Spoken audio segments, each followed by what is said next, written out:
Hi friends, పెసరపప్పు మునక్కాయల కూర చేసుకుందాము.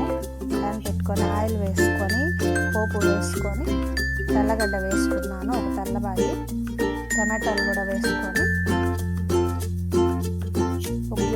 అర గ్లాస్ పెసరపప్పు తీసుకున్నాను.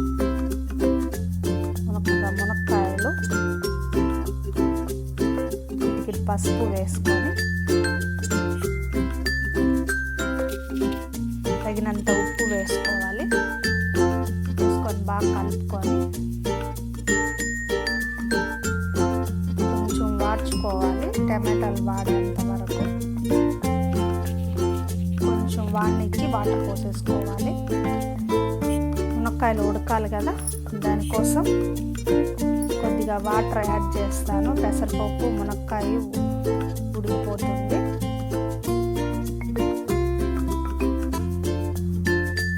అంత వాటర్ యాడ్ చేశాను. మునక్కాయ పెసరపప్పు మూత పెట్టేసుకొని ఉడికినాక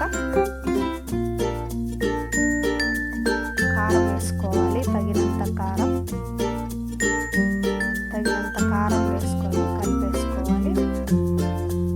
తక్కువ మంటలో కాసేపు బాగా మగ్గనిచ్చి ఉప్పు సరిపోయిందా లేదా చూసేసుకోవాలి. కరివేపాకు కొద్దిగా, కొత్తిమీర కొద్దిగా వేసుకొని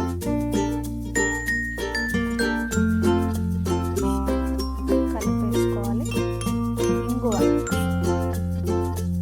కొద్దిగా ఇంగువ వేసుకున్నాను, ఒక చిటికి ఇంగువ.